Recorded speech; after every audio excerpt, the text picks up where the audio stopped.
Okay, moving on now. Despite the army chief's warning, some elements in the state of Jammu and Kashmir continue to obstruct security operations. When the Jammu and Kashmir police received inputs about the possible presence of terrorists in a village in Shopian, they proceeded to cordon off the area in order to eliminate these threats, if any. But as soon as the police began laying the cordon, a few youngsters came out on the streets and they started pelting stones at the security personnel. The police was forced to resort to use tear smoke shells to disperse those stone pelters, and a clash reportedly ensued. So that's the news that we have just received. In fact, this is coming after that very stern warning that came from the Army Chief General Bipin Rawat on stone pelters, warning stone pelters against interfering with the security forces' operations. And as we are conducting operations against them, we find that the local population somehow is not becoming supportive of the actions of the security forces.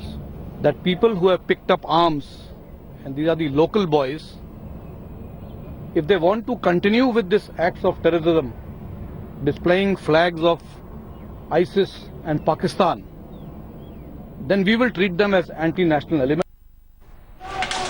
I'm going to go straight across now to Ashraf Wani for more on this. Ashraf, first of all, tell me what exactly happened. This was one of the operations which are routine in the Kashmir Valley, in the Shopian district of South Kashmir, and there was some input with the security forces that probably 3 to 4 Hizbul militants are hiding in the village.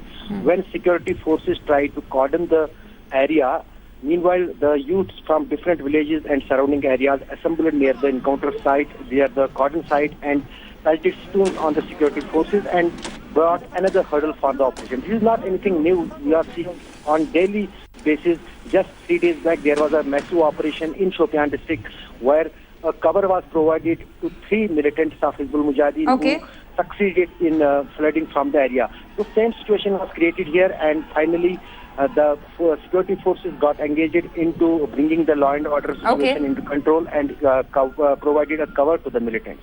Well, Gaurav, perhaps now one would understand what was the logic behind the general's stern warning. I mean, many accused him of being excessive, of being very harsh with the warning that he had issued. But this is a serious cause for concern, because this isn't the only incident that's taken place. Remember, a weapon of a CRPF official was snatched in the operation yesterday. Another CRPF officer was grievously injured when terrorists hiding behind these stone pelters attacked him. He's currently undergoing surgery at All India Institute of Medical Sciences after a previous terror attack. So it's the youngsters who are challenging the writ of the Indian Army and the statement of the Army Chief, almost daring him. It remains to be seen how the Jammu Kashmir police and the CRPF counter these stone pelters. Absolutely. Gaurav Sawant and Ashraf Wani, thanks so much for joining us.